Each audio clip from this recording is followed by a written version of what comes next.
নিয়ত যদি আমরা করে থাকি আল্লাহ যে খানায়ে কাবা একবার দেখলে तमाम জীবনের গুনাহ খাতা আল্লাহ maaf করে দেন। আল্লাহ শেষবারের মতো হলেও একটি বারের মতো হলেও তোমার খানায়ে কাবার মেহমান তুমি আমাকে বানিয়ে নাও। আল্লাহর কসম করে বলি কোন মানুষ যদি অন্তরের অন্তরস্থল থেকে যদি সেই খানায়ে কাবার মেহমান হওয়ার জন্য আল্লাহর দরবারে আরজু করে তামান্না পেশ করে, কারণ আল্লাহ পাক বলেছেন ওয়াকালা রাব্বুকুম উদউনি আস্তাজিব লাকুম, বান্দা তোদের যা চাইবার আমার কাছে চা, আমি আল্লাহ তোদের সেই আশা আকাঙ্ক্ষাটা পূরণ করব। আমরা মুসলমান কালমার উপরে বিশ্বাসী, যে খানায়ে কাবা যে কাবাটাকে আমরা নামাজের পরে দাঁড়িয়ে আমরা কাবাতে শরীফতে আল্লাহু আকবার বলে আমরা যখন নামাজে নিয়তটা করে নেই, সেই কাবা দীর্ঘদিন ধরে আমরা বলে আসছি। ওই কাবায় যখন কোনো মানুষ যখন কাবার দরবারে কাবার চত্বরে চলে যায়, যাবার পরে রাসূল বলছেন কাবাটাকে সঙ্গে সঙ্গে দেখার সঙ্গে সঙ্গে যে নিয়তটা যে দোয়াটা করবে মহান রব্বুল আলামিন আল্লাহ পাক আল্লাহ তাআলা সেই দোয়াটা কবুল করে নেবেন। জোরে বলুন, আরেকটু জোরে হবে না সুবহানাল্লাহ, নারে তাকবীর, নারে তাকবীর। যে মানুষটা সারাটা জন্ম অন্যায় করলো, অপরাধ করলো, এই অন্যায় অপরাধ করার পরেও যদি আল্লাহ তার নসিবে তার প্রত্যেক দিনে যদি লিখে রাখে খানায়ে কাবার দর্শনের জন্য, ওই মানুষটা নিষ্পাপ বেগুনাহ মাসুম হয়ে গেল। জোরে বলি সুবহানাল্লাহ।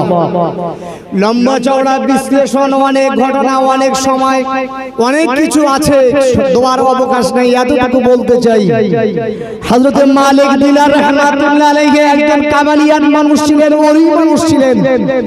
হযরত মালিক দিনার রাহমাতুল্লাহ আলাইহি খানায়ে কাবায় হজে গিয়েছেন। সারাটা হজ মুজদালিফা, সাফা, মারওয়া, মিনা, মুজদালিফা থেকে শুরু করে আরাফা থেকে শুরু করে দৌড়াদৌড়ি করে হজটা করে বড় ক্লান্ত হয়েছেন। মাকামে ইব্রাহিম বলে একটা জায়গা আছে, ওই জায়গায় একটু হাতটা লাগিয়ে বিশ্রামে রত হয়েছেন। হঠাৎ কে যেন একটা আওয়াজ দিচ্ছে, মালিক দিনার দিকে লক্ষ্য করে বলছে এই হজকে যারা এসেছেন সকলের হজ আল্লাহ কবুল করে নিয়েছেন, কিন্তু একটা মানুষের হজ কবুল করেনি। মালিক দিনার রাহমাতুল্লাহ আলাইহি অবাক হয়ে গেলেন, চোখের পানি ফেলতে লাগলেন, বলতে লাগলেন আল্লাহ আমি মালিক দিনার, হয়তো আমার হজটা কবুল হলো না, পাগল হয়ে গেলেন। আল্লাহ এত টাকা খরচ করলাম, কিছুক্ষণের মধ্যে উনি 2 রাকাত নামাজটা আদায় করে আল্লাহর দরবারে হাত তুলে দোয়া চাইতে লাগলেন। কে যেন আবার একটা আওয়াজ দেয়, মালিক এটা তোমার দোয়া, তোমার হজটা আল্লাহ পাক কবুল করে নিয়েছে, একটা মানুষের হজ কবুল করেনি। ওই মানুষটার যদি খোঁজ পাও মরুভূমি এলাকায় চলে যাও। মালিক দিনার রাহমাতুল্লাহ আলাইহি চলে গেলেন খোঁজে। অনেক লম্বা ঘটনা, শর্টকাটে আমি এই আপনাদের বোঝাতে চাই। সন্ধানও পেলেন, দেখাও হলো, গিয়ে দেখছেন নামাজের রত হযরত মালিক দিনার রাহমাতুল্লাহ আলাইহি পিছনে দাঁড়িয়ে আছেন। সালামটা ফিরানোর সঙ্গে সঙ্গে বলছে, মালিক দিনার তুমি আমার কাছে কি জন্য এসেছো এটাও আমি জানি, তুমি আমাকে কি বলতে চাইছো এটাও আমি জানি, আর আমাকে তুমি দুঃখ দিও না।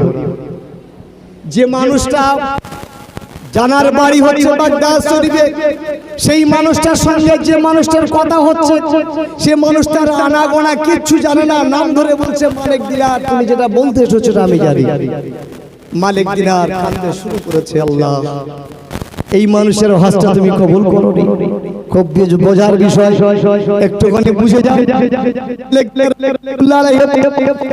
আল্লাহ পাক আপনার হজটা কবুল করেনি।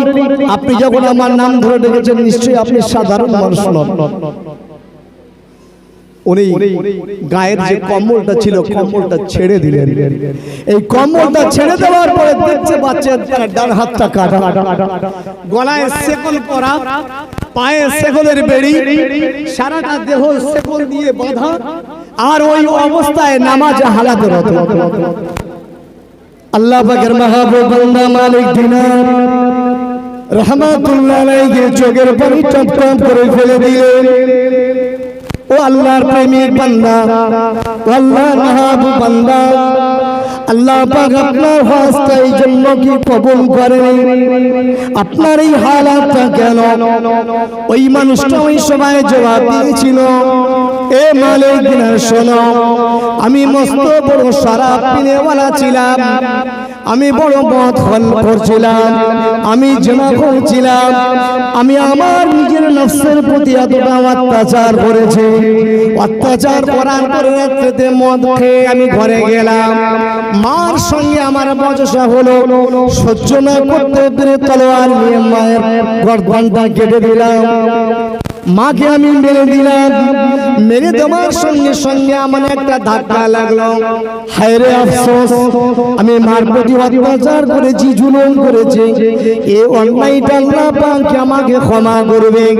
আমার চেতনা হয়ে গেল, আমি ওই জায়গা থেকে নিয়ে ওই তলোয়ারটা নিয়ে ডান হাত কেটে দিলাম।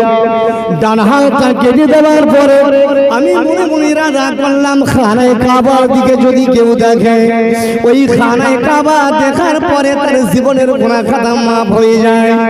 হে মালিক দিনার, তোমাকে আমি কি বলবো, এখন থেকে নিয়ে 40টা বছর আগে, 39টা বছর আগে আমি মক্কার জমিনে চলে এসেছি।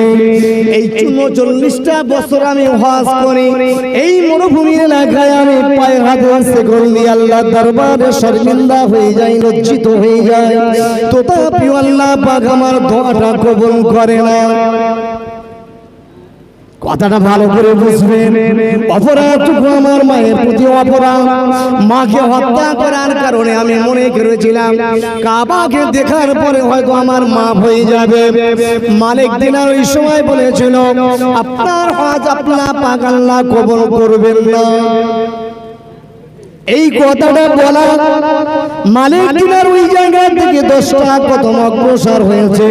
হঠাৎ গাইবি থেকে আওয়াজ আসলো, এ মালিক দিনার, কবুল করার না করার দায়িত্বটা তো আমার, আমি আল্লাহ, কিন্তু তুমি ওর কবুল হবে না এই কথাটা তুমি বললে। শুনে রাখো মালিক দিনার, আমি তোমাকে জানিয়ে দিই, এই মুহূর্তে আমি আল্লাহ পাক ওই বান্দার তামাম জীবনের গুনাহ খাতা মাফ করে দিলাম।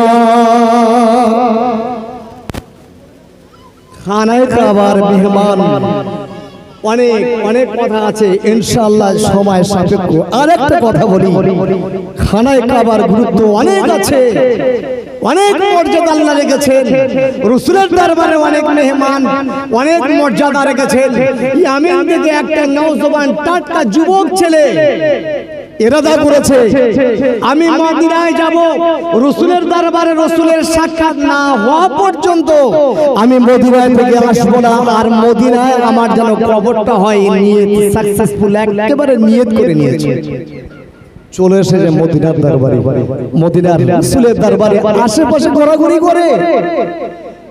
মদিনার পুরুষেরা ভিসা পাসপোর্ট বা এছাড়া প্রমাণ ছাড়া তোমাকে রাখবে না। তাকে ধরা হলো, রিসেন্টলি, বেশি দিনের খবর নয় এটা। তো খবর নেওয়ার পরে দেখা যাচ্ছে তার যে মেয়াদ ছিল অতিক্রম করেছে, পার হয়ে গেছে সময়টা। তাকে ধরে নিয়ে বলছে, তুমি চলে যাও, দেশে ফিরে যাও। বলছে হ্যাঁ যাব। লুকিয়ে পড়লো। আবার পরের দিনে একই মদিনা রাসূলের দরবারে ওই জায়গায় বসে ডুকরে ডুকরে কাঁদে। আবার তাকে অ্যারেস্ট করা হলো, ছেড়ে দেওয়া হলো। 10 দিন আত্মগোপন করলো। 10 দিনের মাথায় গিয়ে আবার তাকে ধরে ফেললো। ধরে ফেলে এবারে চিন্তা করছে যে আর একে ছাড়া যাবে না। হাতে বেড়ি পড়ানো হয়েছে, হাতে বেড়ি পড়ানো হয়েছে। ওই ছেলেটা কাঁদতে লেগেছে, বলছে, হে মদিনার পুলিশ, যার দরবারে আমি এসেছি তার কাছে একটু বলে আসি, আমি চলে যাব, আমি জেলে চলে যাব, আপত্তি নাই, কিন্তু একটুখানি রাসূলের দরবারে গিয়ে একটু বলে আসি। রাসূলের দরবারে চলে গেলেন। রাসূলের দরবারে গিয়ে বলছে, হাসান হোসেনের নানা, আমিও তো আপনার সেই হাসান হোসেনের সমতুল্য হয়ে বলছি, আমিও তো আপনার নাতি। আপনি কি চান যে আমি মদিনা ছেড়ে আমার দেশেতে ফিরে যাব? আপনার কি একটু দয়া নাই? আপনার কি একটু মায়া নাই? আপনি কি আমার দিকে একবার একটু দেখবেন না? এতটুকু কথা বলে আসার পরে দেখতে পাওয়া গেল ওই ছেলেটাকে যখন ধরল সঙ্গে সঙ্গে বেহুশ হয়ে গেল। বেহুশ যখন হয়ে গেল, অনেকে বলল বেহুশ হয়ে গেছে, চলো ডাক্তারখানায় নিয়ে যাই। ডাক্তারখানায় নিয়ে আসা হলো। ডাক্তারখানায় নিয়ে আসার পরে ডাক্তার সার্টিফাইড করে দিল সে ইন্তেকাল করেছে, আর কোনো দিনের তরে সে আর জীবন পৃথিবীর জমিতে আসবে না। পুলিশরা অবাক হয়ে গেল।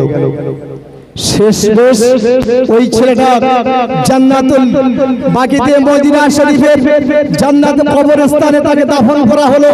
তার নিয়ত ছিল এটাই যে আল্লাহ আমি এই মক্কার মদিনায় যাব, এই মক্কার মদিনায় যাওয়ার পরে আমি যেন ওই জায়গা থেকে যেন ফিরে আসতে পারি। আল্লাহ সেটা তার মঞ্জুর করেছিল। রাসূল বলেছেন রাসূল বলেছেন আদ-দুআ ও মুখল ইবাদত, দোয়া হলো ইবাদতের মস্তিষ্ক। এই ইবাদতের মস্তিষ্ক যেমন দোয়া, দোয়ার উপরে আজকের আমার অর্থ নাই, আজকের আমার কিছু নাই, আপনি আল্লাহর রাস্তায় চলে আসেন, আল্লাহর দরবারে দোয়া চান, আল্লাহ পাক দেখবেন আপনার একটা না একটা জায়গায় কিনারা আপনার দাঁড় করিয়ে দেবে। তো কথা হলো সেই মক্কা সেই মদিনা যাবার জন্য আজকের কত ফেরেববাজি, কত চিটিংবাজ, কত ধোঁকাবাজ, কত রকমের নানা প্রতারণা জগতের